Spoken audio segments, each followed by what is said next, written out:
ప్రభు నామమున మీ అందరికీ వందనాలు. ఈ దినము దేవుని యొక్క వాక్యము, ఇరుకులలో నాకు విశాలత కలుగజేసిన వాడు నీవే. క్రీస్తునందు ప్రియమైనటువంటి దేవుని బిడ్డలారా, ఈ వాక్యము చాలా స్పష్టంగా దేవుడు మనతో మాట్లాడుతూ ఉన్నాడు. ఆయన యొక్క వాక్యం యొక్క ఉద్దేశాన్ని, ఆయన వాక్యంలో ఉన్నటువంటి దేవుని చిత్తాన్ని దావీదు మహారాజు మనకు స్పష్టంగా తెలియజేస్తున్నాడు. ఇరుకులలో నీవు మాత్రమే నాకు విశాలత కలుగు చేయవాడు అని అంటున్నారు. ఈ రోజున చాలా మంది మన జీవితాల్లో ఇరుకుల్లో మనం ఉండొచ్చు, ఇరికించబడి ఉండొచ్చు. ఆర్థిక సమస్యల్లో కానీ, అనారోగ్య సమస్యల్లో కానీ, అనేకమైనటువంటి భయంకరమైన ఇబ్బందుల్లో మనము కానీ, మన కుటుంబం కానీ, ప్రియమైనటువంటి దేవుని బిడ్డలారా, ఇరుకున పడి ఉండవచ్చు. అయితే ఈ వాక్యం మనతో చాలా స్పష్టంగా మాట్లాడుతూ ఉంది. ఇరుకులలో నీకు నాకు సహాయం చేసేది ఎవరు అంటే దేవుడు మాత్రమే, తండ్రి అయినటువంటి దేవుడు మాత్రమే అని దేవునికి వాక్యం మనకు సెలవిస్తుంది. దావీదు మహారాజు చెప్తూ ఉన్నాడు, నేను అనేక సార్లు ఇరుకులో పడినప్పుడు నీవు మాత్రమే నాకు విశాలతను కలగజేసి ఉన్నావు అని చెప్తూ ఉన్నాడు. దావీదు యొక్క అనేకమైన మార్గాల్లో దేవుడు విశాలత కలగజేసి ఆయన నడిపించాడు. ఈ ఉదయకాల సమయంలో ఎలాంటి ఇరుకుల్లో నీవు ఉన్నావో నాకైతే తెలియదు, ఎలాంటి పరిస్థితుల్లో నువ్వు ఇరికించబడ్డావో నాకు తెలియదు.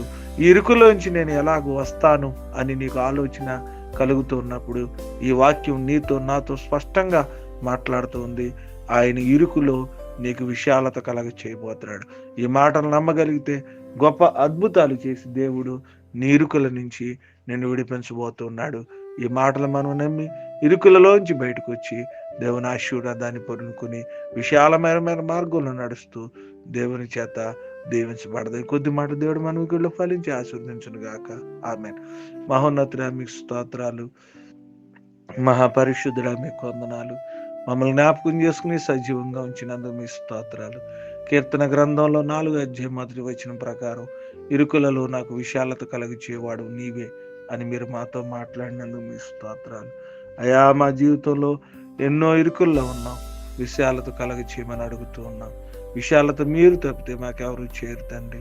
నేను గొప్ప విశాలతను మాకు అనుగ్రహించి మీ కృపలో మమ్మల్ని జ్ఞాపకం చేసుకుని ప్రార్థన చేస్తున్నాం. ఏ కుటుంబము ఏ సమస్యతో విరికించబడ్డారో ఆ సమస్యల నుంచి విడిపించమని ప్రార్థన చేస్తున్నాం. ప్రతి ఒక్క విషయం అవసరతను తీర్చమని అడుగుతున్నాం. ప్రతి ఒక్క ఇరుకు మార్గాన్ని ప్రభా విశాలంగా, ఆర్థికంగా, అనారోగ్యాల్లో, సమస్యల్లో, శోధనలు, ఇబ్బందుల్లో ఇరికించబడిన ప్రతి కుటుంబానికి గొప్ప విడుదలను మీరు దయచేయమని ప్రార్థన చేస్తున్నాం. నేను ఎవరైతే ఈ యొక్క ప్రార్థన ఆలకిస్తున్నారో వారికి ఇరుకుల నుంచి విడిపించమని వేడుకుంటూ ఉన్నాం. ప్రభా, ఎగ్జామ్స్ రాస్తున్నారు మా బిడ్డలు, మరే సహాయం చేయండి, గొప్ప రిజల్ట్ రావడానికి సహాయం చేయండి. ఆర్థిక సమస్యలతో, భయంకరమైన అనారోగ్యాలతో ప్రభా, కుటుంబ భారాలతో, బలహీనతలతో, శోధనతో, ఇబ్బందులతో, ఇరుకుల్లో ఉన్నటువంటి వారిని జ్ఞాపకం చేసుకుని ఉద్యోగాలకు వెళ్తున్న బిడ్డలు, నైనా స్కూళ్ళకి, కాలేజీకి వెళ్తున్న బిడ్డలకి మరి భద్రత ఇచ్చేయండి. స్వార్థ పరిచర్కి ఎక్కడ ఆటంకం లేకుండా సహాయం చేయండి. వివాహ దినాలు, పుట్టినరోజు జరుపుకున్న బిడ్డల్ని జ్ఞాపకం చేసుకోండి. దినపు ప్రత్యేకమైనటువంటి పనిపాటల్లో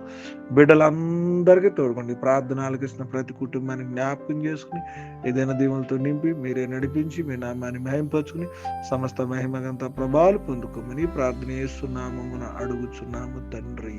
ఆమేన్, ఆమేన్, ఆమేన్.